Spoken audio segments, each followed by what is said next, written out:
Des de fa un mes, al barri de la Malvarrosa de València, comerciants i veïns s'han organitzat per patrullar de nit i vigilar ells mateixos els carrers. Els veïns estaven cansats dels atracaments. No és la primera vegada que això passa. Recordem que aquí mateix, en el programa, ja els vam informar d'uns fets semblants que hi va haver a la població basca de Llodio. Però a València la situació és molt preocupant perquè el barri de la Malvarrosa és on es distribueix una part important de la droga d'aquella zona. I a més, les patrulles de veïns porten armes. La situació és de tensió perquè molts dels delinqüents viuen al mateix barri i els comerciants han rebut amenaces.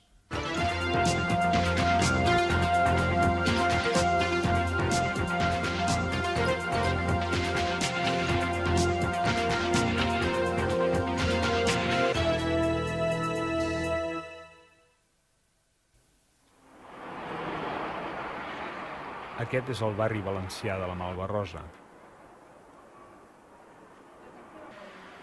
Barri elegant fins a la fi de la Guerra Civil, aquí van construir les seves cases la burgesia valenciana de principi de segle. Blasco Ibáñez i Sorolla, d'entre d'altres, hi tenien la residència. Ara tot això no és res més que un record. A la fi dels anys 50, amb l'arribada de l'emigració, hi comença a néixer un barri nou, obrer, amb més d'un 60% de la població immigrada. Avui la situació ha tornat a capgirar-se. El barri ha esdevingut un polvorí. ¿A vostè l'han portat alguna volta?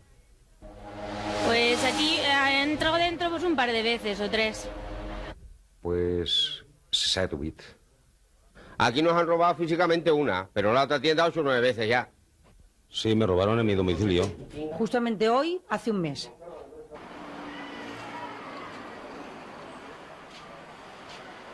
Els atracaments i els robatoris han afectat sense distinció tot tipus de comerços. Aquesta lleteria en té el rècord, amb 18 atracaments en 2 mesos. Aquest cotxe, propietat d'un veí, ha estat atacat amb una pistola de balins. Y al momento agarrar el tabaco y els diners se posar en la bolsaca. Y al momento me traigo una navaixa y me furta 22.000 pesos que tenía en el caixó. Precisamente un día antes o dos había cambiado la puerta y llegaron y por el del uno de la galería se me metieron. Y todo lo que teníamos de joyas y eso, todo, se lo llevaron todo. Por todas las joyas de la mujer, lo mío, lo de la chiquita, todo. E incluso 10.000 pesetas en dinero efectivo. Una televisión, un Sony, que en color, un radiocassette y unas 20 y tantas películas y el cambio del dinero. El día donde me he pasado, un valor de 250.000 pesetas.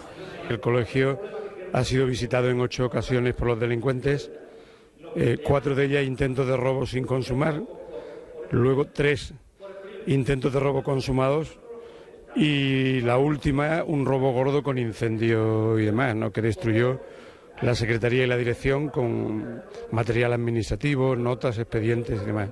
A la madre de la novia de mi hermano le tiraron gasolina por encima y luego con un cigarro querían quemarla. Pels veïns de la Malvarrosa, el centre del problema té un nom, els blocs roses. Aquests blocs de cases, construïts provisionalment pels afectats per l'arribada de l'any 1957, estan ocupats avui principalment per gitanos, que els han aprofitat a mesura que n'han anat marxant els seus antics habitants. L'atur i la pobresa han obligat molts d'ells a buscar-se la vida. Mi mujer, cuando ya está muy necesitada, pues va a pedir, o si no, pues nos empleamos 2 o 3 cajas de fruta, y vamos a vender. Si no nos la quitan, pues comemos, y si nos la quitan, pues no comemos. Però el problema és l'heroïna. Avui qui vol comprar heroïna a València ha de passar pels blocs roses. Els delinqüents, generalment drogadictes, busquen als comerços de la Malvarrosa el finançament de la droga que necessiten. Pues a la falta, a lo mejor, de que les falten diners per a comprarse esa papelina, pues entonces es lo que fa que ells traten de conseguir estos diners de algún nicho como siga.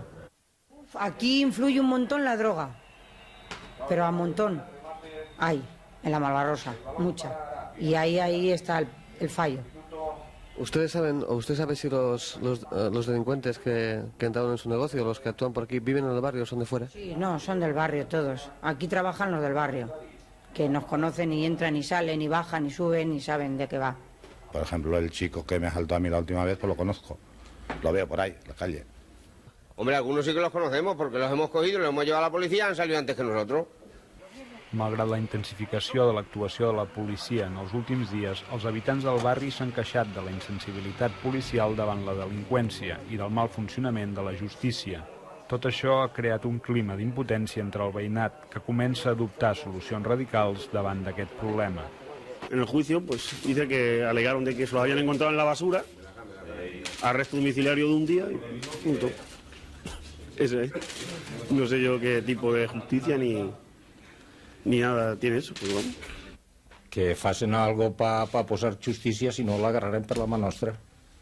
El que la fa, com aquell diu, el que la fa que la pague. Simplemente això. Eliminar a todo este tipo de individuos. Un tanque en la puerta. Un tanque en la puerta del bar, para que no se arrime ninguno de noche. Així les coses, l'associació de veïns de la Malvarrosa va començar a preocupar-se. En les 2 últimes setmanes s'han fet reunions i assemblees per buscar solucions i exigir responsabilitats a les autoritats, però un bon nombre de veïns es van anticipar. Així, des de fa un mes, un grup va decidir constituir patrulles de seguretat perfectament organitzades. Bueno, para ti y para él ya podéis hacer marcha si que vais queriendo. Tú vas con Pino, ¿no? Tú ya conoces la Malvarrosa, nos queda, vamos a ver, Atalaya también conoce la Malvarrosa, nosotros también conocemos la Malvarrosa. Vale, pues nada, pues cada uno que se apueste donde más o menos vea un punto crítico. Quiero sí uno aquí en esto de los jamones, ¿eh? Aquestes patrulles, formades per 10 a 12 cotxes equipats amb emissores de ràdio i una trentena de persones, recorren els carrers del barri des de les 12 de la nit fins a les 7 de la matinada, a la recerca de possibles delinqüents. Tots els membres de les patrulles tenen ben clar que han de perdre hores de son per garantir la seguretat dels seus comerços i habitatges. Vale, vamos a ver, atenta a la frecuencia, vamos a ver dónde están esos sospechosos por ahí. Un mes atrás, todas las noches habían 8, 9, 10 atracos. Entonces, pues nos hemos tenido que unir todos los comerciantes ya, porque estamos impotentes que no podíamos hacer nada. Íbamos a la policía. La policía simplemente le decía que qué va a hacer, que no tiene dotaciones, que detiene a uno. Y antes de llegar al juzgado ya ha salido, entonces tuvimos que llegar a un límite que ha sido este, salir a la calle y dar jarabe si es preciso. Los coches que hay. En algunes ocasions, les patrulles entren a la zona dels blocs roses.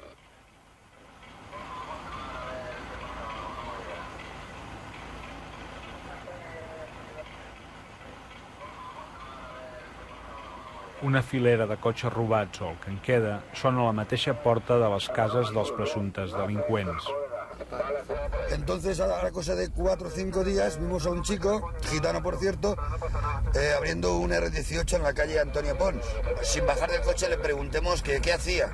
Nos plantó cara. Entonces bajemos de los coches y le dijimos que tú de qué vas por la vida, nano.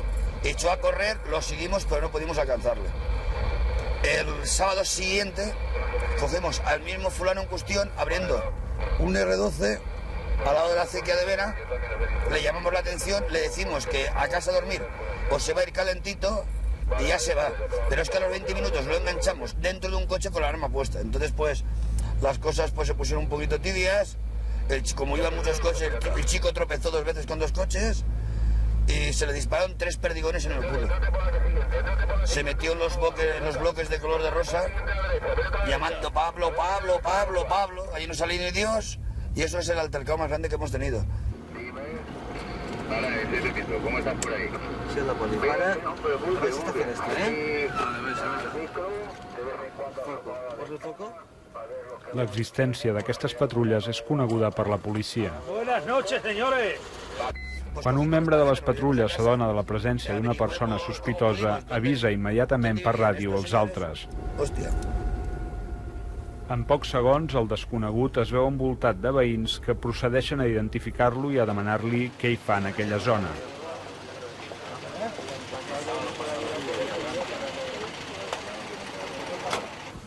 Els membres de les patrulles consideren que des que van començar a actuar, la delinqüència ha baixat radicalment a la zona.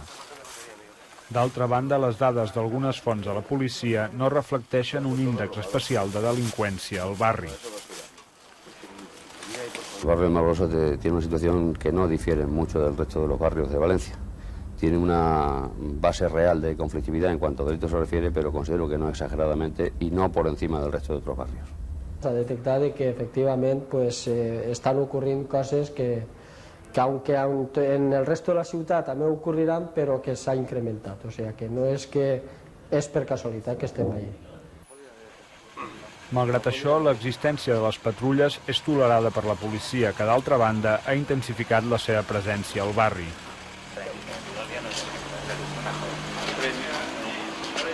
No están cometiendo ninguna ilegalidad hasta el momento. No se ha detectado en ningún momento de las ocasiones que hemos contactado con ellos, y es frecuentemente y cada noche se les controla en algún sentido, y hay contactos entre policía y esos ciudadanos de la Malvarrosa. No se ha comprobado, como he dicho, que hayan portado armas nunca, en ningún momento. Però les armes existeixen i els membres de les patrulles no les amaguen. Pistoles d'aire comprimit, revòlvers i armes blanques són habituals. De fet, 13 dels qui patrullen han rebut citacions judicials. ¿Por qué lleváis las armas? Porque tenemos miedo que nos maten. Però la delinqüència no és tan sols un problema del barri de la Malvarrosa. Les zones residencials i els barris rics també el pateixen i les solucions buscades són idèntiques pel que fa a la seva il·legalitat. Aquestes patrulles de policies privades, pagades per comunitats de veïns, no estan autoritzades, segons la llei, a patrullar armades pels carrers.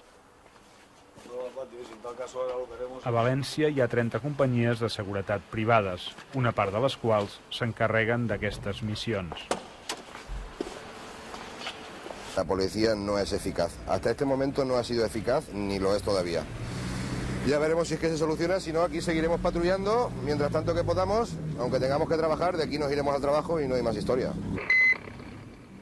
Dijous passat les patrulles no van sortir i es van produir 4 robatoris. Arran d'això han decidit convocar una vaga general de protesta per dimecres.